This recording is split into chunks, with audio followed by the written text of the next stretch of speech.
Hello, hello, hello. How are you doing on this beautiful day? Welcome to the So You're Stay at Home podcast.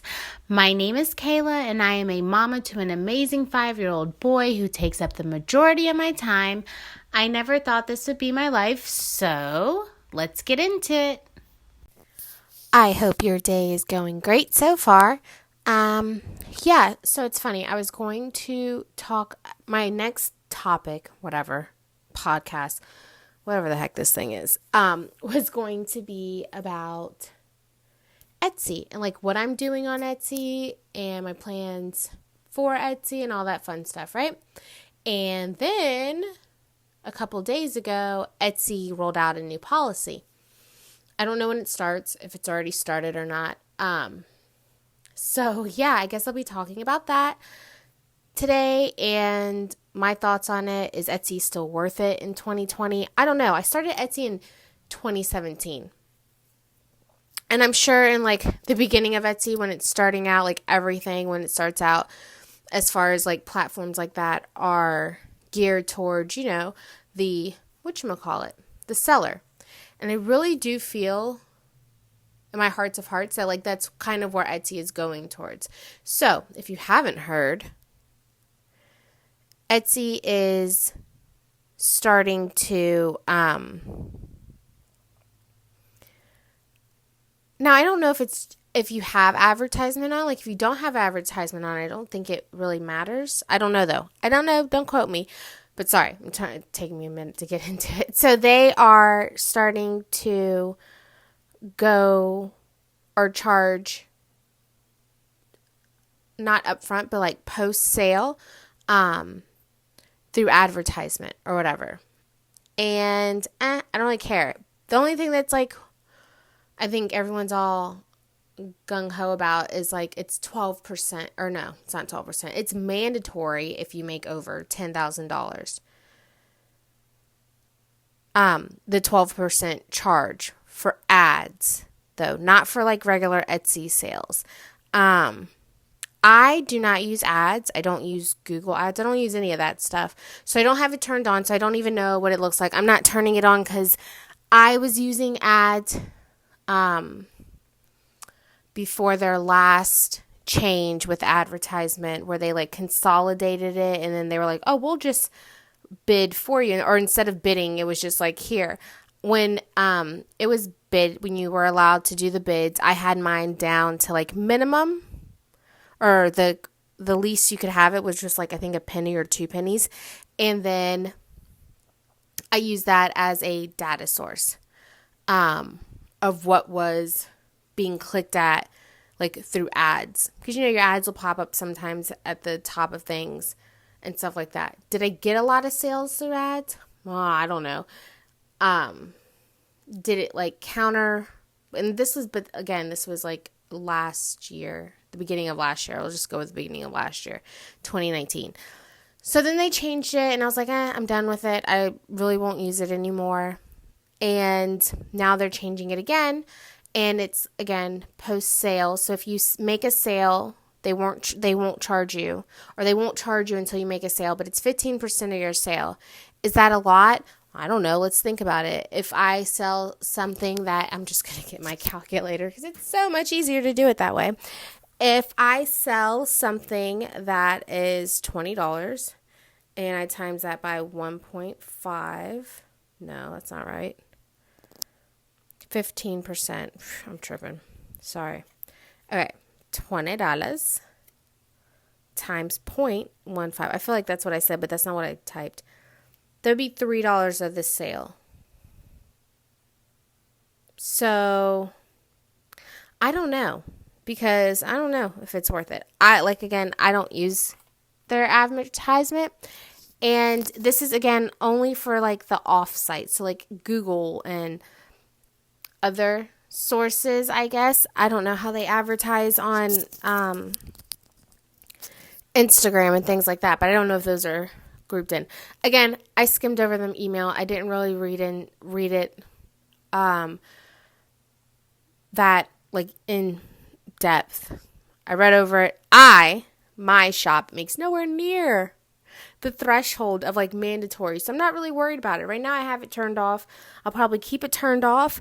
But yeah, is Etsy worth it? I feel like they are more going towards now like geared towards small businesses, right? Because I feel like Etsy is not a permanent place to sell on. It's a stepping stone, and I think it's a great stepping stone. It's accumulated a large, oh my goodness, what's it called?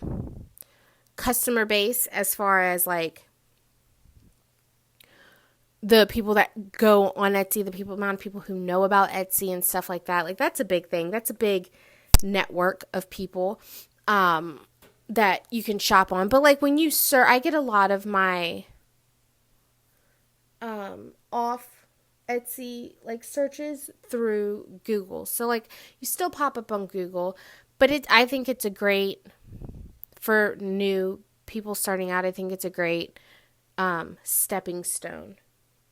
But I don't think it should be permanent, and I think Etsy is trying to say that it can't be permanent, or it shouldn't be permanent. Like, they're trying to, like, kind of like, they're like, we're like their children, and they're like trying to push us out. They're like, okay, it's time. If you're making over this amount of money, it's time. It kind of, if people leave the platform because of it, it kind of weeds out, because they have accumulated enough customer base to do it on their own ish, then they should do it.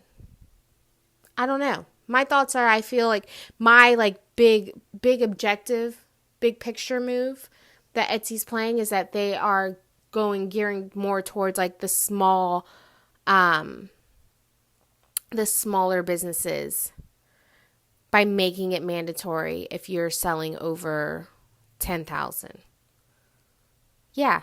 I don't know. Like I said, I'm nowhere near it. If I do become there, hopefully at that point in my endeavors, I will have my own website where it doesn't shock me. But I don't want to keep raising my prices. I actually just lowered my prices. I figured out some stuff. So I just lowered my prices, and because, yeah, that's just how I am. I want to be customer friendly, right?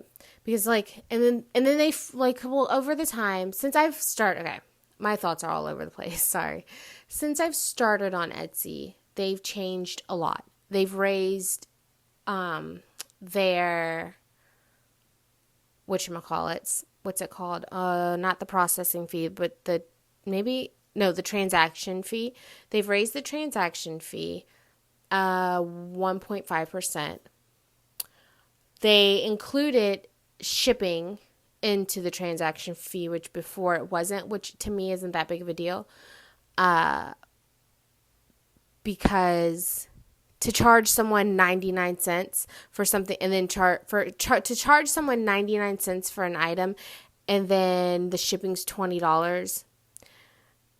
I mean, it would be stupid for Etsy not to group them together. You know what I mean? It's like cut down on people just saying, hey, yeah, it's 99 cents, but shipping's $1,000, because then they get more of that money as opposed to having to pay anything. You didn't have to pay anything on shipping before that. So then they've moved through whatchamacallit. Here's the thing, okay? These networks, these platforms that people have to sell on, that people talk on, that people make an income on, whether it be a social media platform or I don't know what they're called, but like an Etsy or an eBay or all of those things. If you don't have your own website, or your own platform, you're subjugated to whatever the heck it is that they want. It's their company. And I find it very confusing, and like that people sometimes have this sense of entitlement that drives me insane. That like those companies owe them something. They're in it. You don't matter. They're in it to make money. How can they make money the most efficient way and the most effective way with having to give out as much money. Not that Etsy gives out money. And I don't know if you get what I'm saying, but that's what I'm trying to say, is that, yeah, we have to stop every time that someone changes their policy. It's like, but then it's not yours. If you want it your way, then hey, do it your way. You know what I mean? Go out there and learn code and do all that stuff to have your own platform, and then you can say whatever the heck you want to say. And then when you figure out that people don't know how, that there needs to be rules sometimes, but like Facebook and Instagram and Twitter, those are not public domains. And just because we use them publicly, those are still private entities. Like, they make their rules. If they don't want hate speech on their platforms, or if they don't want bullying, or they keep anteing up the bar on like what's acceptable on their platform and what's not acceptable on their platform, guess what? It's not about you. Unless you're like a douchebag where it's literally about you because you do all the stupid stuff that they tell you not to do, and then you get offended when they say, okay, you know what? You can't do this. Right? Now, it is AI. There's still not artificial intelligence, but yeah, there's like codes and algorithms where they're trying to figure out things before, and sometimes you're not dealing with a human being on the customer service aspect. So it can be very confusing to the consumer. But in all fairness, it's not your product. The customer's not always right. They're not always right. I don't care what anyone says. The customer's not always right.